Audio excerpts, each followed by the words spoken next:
Hey, what's up guys? How you doing? Welcome to Hughes History. We're about to kick it Miranda versus Arizona style, 1966, a Warren court case, a huge Supreme Court case that if you're in a U.S. history course, guys, it's going to be on the test. And if you're not, it's going to be on the test of life because you really should know it. So why don't you sit back and relax? Let's see if we can't grow your brain 10 times its size. Miranda versus Arizona.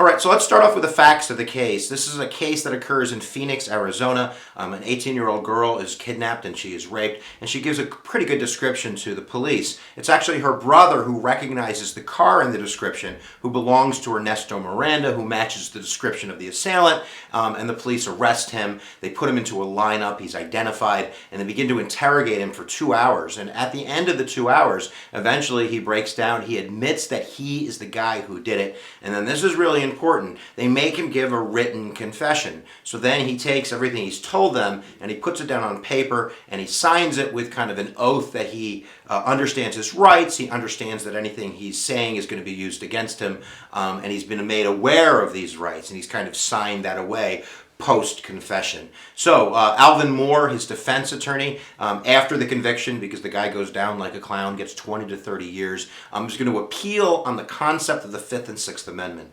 That the Fifth Amendment protects you from being a witness against yourself, your right to remain silent, and the Sixth Amendment guarantees you the right to an attorney.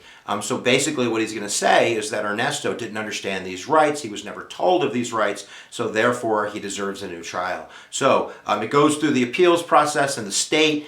He's going to lose, but now we're in the Supreme Court, and we're about to go on a 5-4 decision, so let's do it.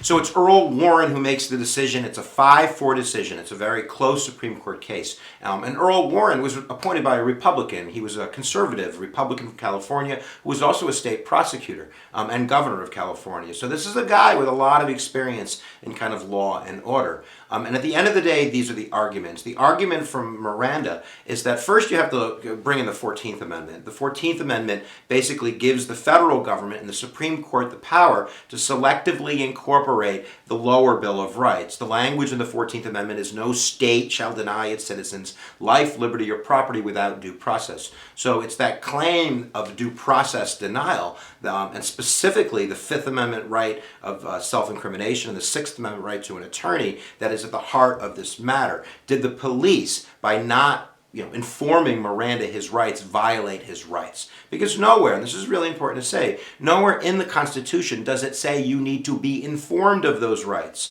I think it's important to understand the zeitgeist of the time. And the zeitgeist of the time is this is the wild 60s, and that there is kind of a critical eye on the police and on interrogation methods. We just had the court case Escobedo versus Illinois a few years earlier, which says that once you request a lawyer, you have to be given that lawyer because the police were playing games after people requested lawyers. And it's Earl Warren that points out a few things. First, he points out police manuals that give specific instructions for kind of interrogating people and kind of how to use trickery to get them to confess. The second thing he points out too is that the FBI is already doing this, and so is the military. The military informs you of your right to remain silent, and so does the FBI. They even go as far as telling you that you can have a lawyer if you can't afford one. So it's these reasons that he believes the spirit of the Constitution is being violated. The effect of this decision is, in a sense, it's like a law. It's going to make the police all across the country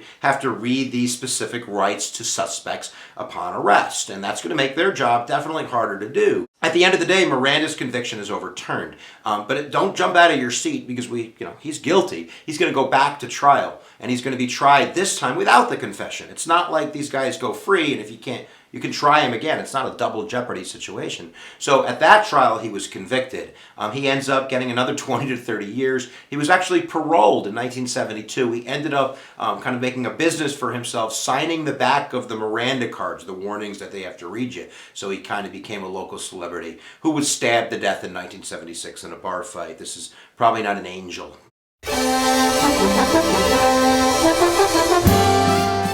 So the other side is the strict constitutional side. I just described what an activist court is. So the person who's a strict constitutionalist would say, that's not in the Constitution. Look, if you want to do that, if you want to make the police read people their rights that they should already know, then you should pass a law. And that happens through state legislatures, or, if it wants to happen through Congress, that's another story. But not through judicial activism, doing something that constitutionally never intended to do. And now all you're doing, and this is kind of the words of the dissent, is you're making it easier for criminals to get off. That's kind of the major bulk of this argument. All right, there's been a couple of adjustments to Miranda, so let's look at a couple of the more modern Supreme Court cases that flesh that out, and then you'll have the right to remain silent, and anything you say can and will be used against you in the court of law. And if you're a lawyer, we get your lawyer.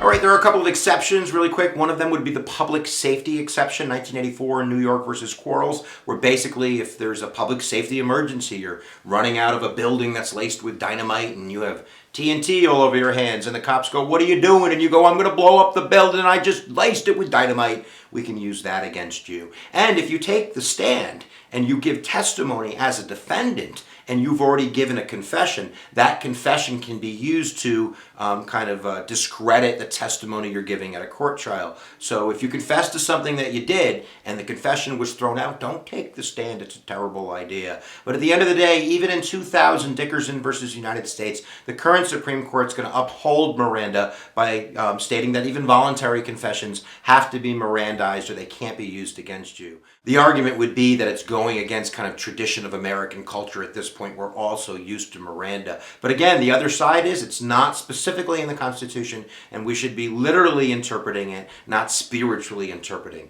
But why don't you tell me what you think? Is Miranda a good idea or a bad idea? Are the police to be trusted, or are the suspects running free?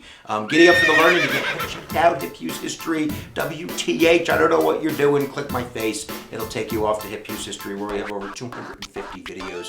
And if you haven't checked me out on the Twitters, I do the tweeters and the twerkins down there at Hip Hughes, so we can see you online doing that. All right, guys, we'll see you next time. And remember, where attention goes, energy flows. Miranda versus Arizona. How do you like that?